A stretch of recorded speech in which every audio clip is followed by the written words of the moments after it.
सर्ग, विसर्ग, स्थान, पोषण, ऊती, मनवंतर, ईशानुकथा, निरोध, मुक्ति और आश्रय, ये 10 भागवत के लक्षण बतलाए और इसके बाद में सृष्टि का क्रम बताया। सुखदेव जी कहने लगे, राजन परीक्षित, इस सृष्टि के क्रम में सबसे पहले भगवान नारायण और नारायण की नाभि से कमल और कमल से ब्रह्मा जी का प्रादुर्भाव हुआ। ये ब्रह्मा जी महाराज कमल की नाल में कई वर्षों तक घूमते रहे, लेकिन बाहर निकलने का जब कोई मार्ग नहीं मिला,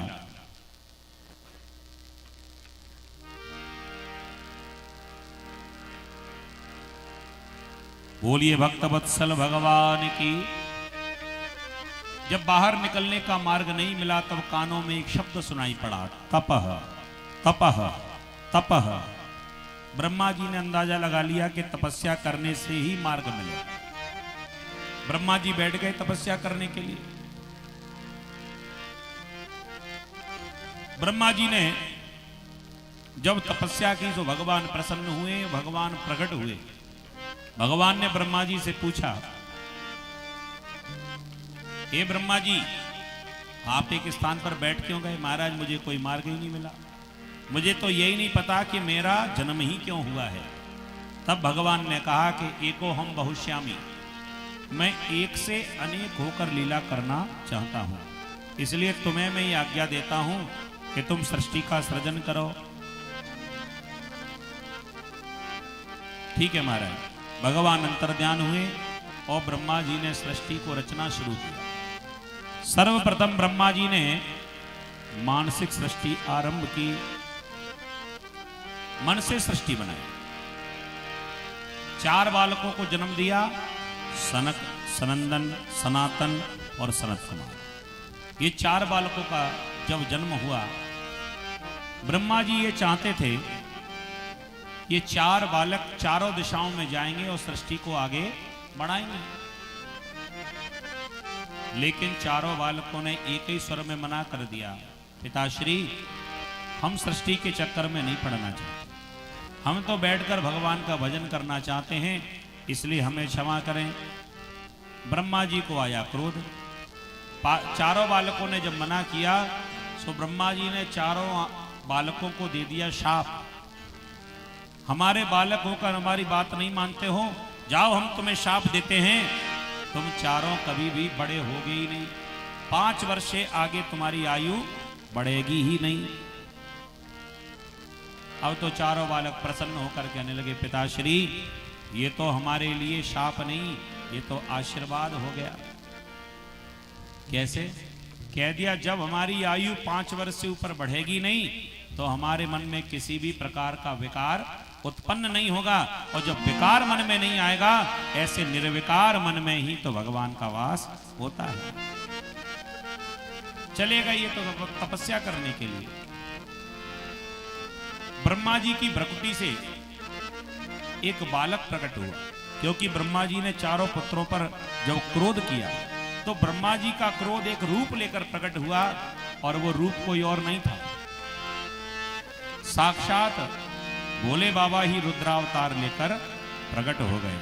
बोलिए रुद्र भगवान की जय। भगवान रुद्रावतार का जैसे ही प्राकट्य हुआ, ब्रह्मा जी ने कहा कि बेटा रुद्र, अब तो हमारी सहायता करो, हम सृष्टि को आगे बढ़ाना चाहते हैं। कह दिया ठीक है, लेकिन मना मत करना, तुमसे पहले अभी 4 भाई आए थे, मैंने चारों को शाप दे दिया, इसलिए तुम ऐसी गलती मत करना। भगवान रुद्र ने मन में सोचा, बड़ा झंझट है साहब, अगर किसी को काम करने की इच्छा ना हो और कोई जबरदस्ती करावे तो क्या करें? तो बढ़िया मंत्र हम आपको दे देते। कभी कभी ऐसी मजबूरी आ जाती है ना कि बड़े जबरदस्ती काम करावे और छोटों को मन ना हो, तो क्या करना चाहिए? काम को बिगाड़ना शुरू कर दो, कराने वाला अपने आप ही मना कर दे। प्रेम से बोलो राधे राधे। ये मंत्र तो सीख लोगे तुम सब जल्दी से, बड़ा आसान है। अगर ढंग से काम करोगे तो जीवन भर करना पड़ेगा। और काम को बिगाड़ना शुरू कर दिया। कोई नहीं कराया, किसी की क्या हिम्मत। और यही काम किया भगवान रुद्र ने। ब्रह्मा जी ने कहा था कि तुम सुंदर सृष्टि बनाना, लेकिन जानबूझकर इनको आज्ञा मिली थी कि मानव बनाना। मानव तो नहीं बनाए, भगवान रुद्र ने दानव बनाना शुरू कर दिया। हजारों प्रकार के भूत, प्रेत, चांडाल, डाकिनी, शाकिनी, चूड़ैल, ये सब कुछ बनाकर तैयार कर दिया। अब भूत प्रेत कौन सा चुपचाप रहने वाले थे, ये तो उछलने लगे। जब ब्रह्मा जी ने देखा कि ये क्या हो रहा है, भगवान रुद्र से पूछा, बेटा रुद्र ये क्या बना दिया? कह दिया, आप ही ने तो कहा था सृष्टि को बनाओ, यही सृष्टि बढ़िया रहेगी हमारी। ब्रह्मा जी ने मना कर दिया, ऐसी सृष्टि से कोई लाभ नहीं मिलेगा, बंद करो। कह दिया, नहीं नहीं महाराज, अभी तो सैंपल है, अभी तो और भी बनाने को रखे हुए हैं, ये तो शुरुआत है। ब्रह्मा जी ने बिल्कुल मना कर दिया, ये काम तुम्हें करना ही नहीं है। भगवान रुद्र ने कह दिया, बढ़िया रहा, यही चाह रहे थे। वो भूत प्रेत बना दिए भगवान रुद्र ने। ब्रह्मा जी को संतुष्टि जब ना भई, इन्होंने फिर से मानसिक सृष्टि आरंभ की। इन्होंने 10 पुत्रों को जन्म दिया। मानसिक सृष्टि माने मन से बनाई गई, संकल्प मन में उठा और वही प्रकट हो गया। यह है मानसिक सृष्टि। इस मानसिक सृष्टि में 10 पुत्रों को जन्म दिया। कौन कौन से? सबसे पहले बनाया मरीचि ऋषि को। अत्रि, वशिष्ठ, अंगिरा, पुलस्त, पुलह, क्रतु, भृगु, दक्ष और नारद, ये 10 पुत्रों को जन्म दिया। इन्होंने अपनी परछाई से कर्दम ऋषि को प्रकट कर दिया। सुखदेव जी महाराज वर्णन करते हैं, ब्रह्मा जी ने अपनी वाणी से देवी सरस्वती का निर्माण किया। फिर भी मन में संतुष्टि ना भई, सोचा कि सृष्टि बहुत धीरे धीरे चल रही है, अब इसका जो भार है किसी और को सौंपना चाहिए। अपने शरीर के 2 हिस्से कर दिए, एक से महाराज मनु और दूसरे से शतरूपा का प्रादुर्भाव हुआ। दोनों का विवाह हुआ और यहां से सांसारिक सृष्टि आरंभ हो गई। स्वयंभू मनु और शतरूपा, इनते भई नर सृष्टि अनूपा।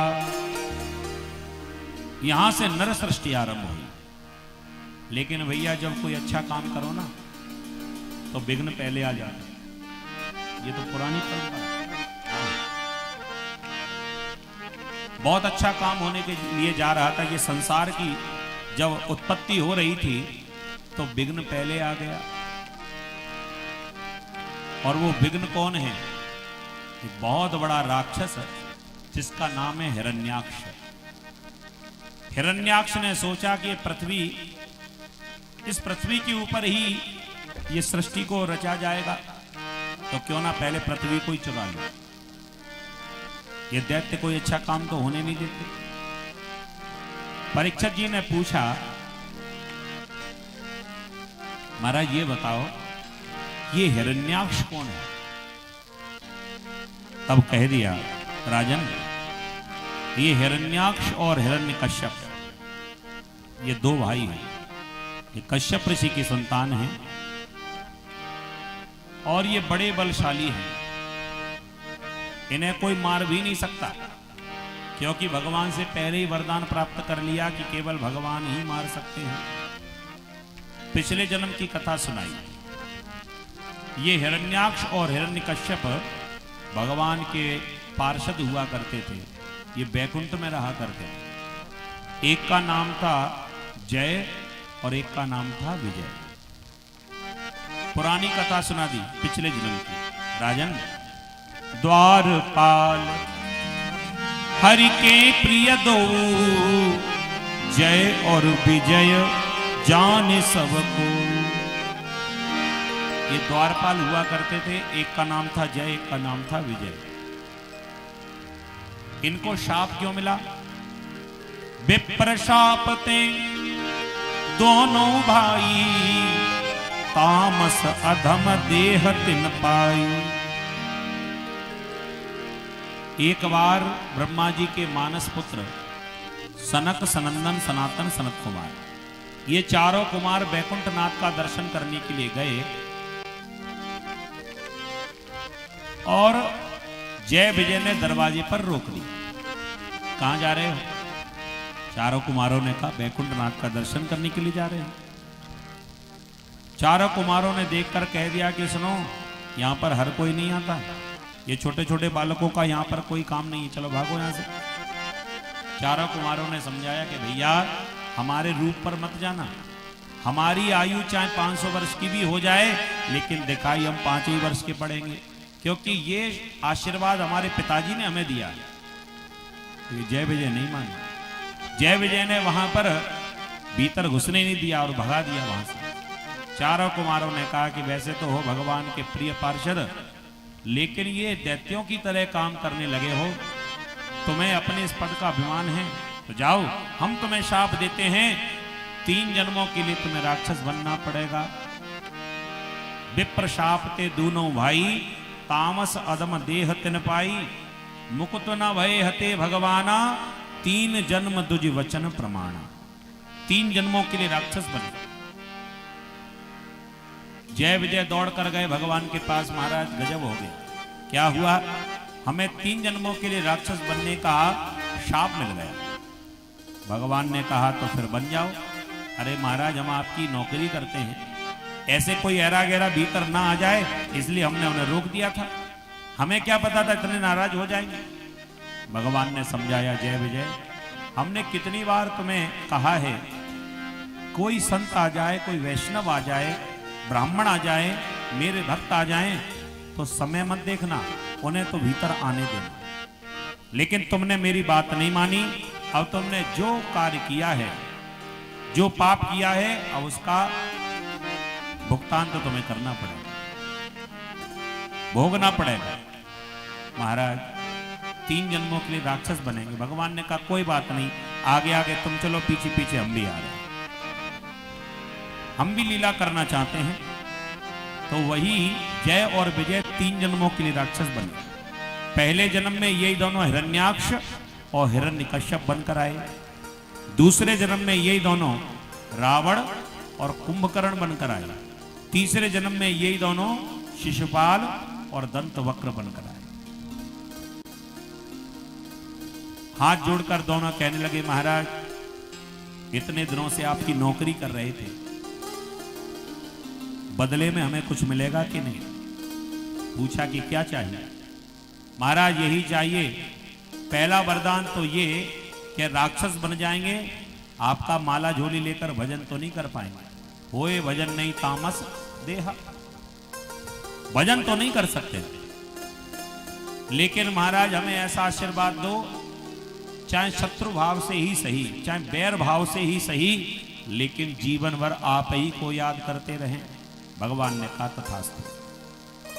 और दूसरा वरदान ये दे दीजिए कि हम दोनों भैया इतने ताकतवर हो जाएं कि आपके अलावा किसी दूसरे के हाथों से मृत्यु ना हो, इतनी कृपा कर दी। भगवान ने कहा तथास्तु। तो वही जय और विजय पहले जन्म में हिरण्याक्ष और हिरण्यकश्यप बनकर आए। ये इतना बड़ा दुष्ट था, हिरण्याक्ष ने समस्त जितने भी पृथ्वी के रास्ते उन सबको चुराया और पृथ्वी को पृथ्वी की जगह से हटाकर समुद्र में जाकर छुपाया।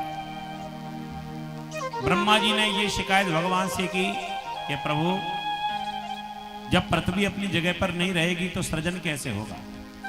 भगवान ने कहा कि बहुत जल्दी मेरा अवतार होने वाला है। और उधर दिग्विजय करता हुआ ही हिरण्याक्ष हवा में उड़ता हुआ चला जा रहा था। ये चारों तरफ देख रहा है कि मेरे बराबर कोई पहलवान है कि नहीं। सारे देवता इससे थर थर कांपने लगे। ये चला जा रहा था कि सामने से नारद जी महाराज वीणा बजाते हुए चले आ रहे हैं।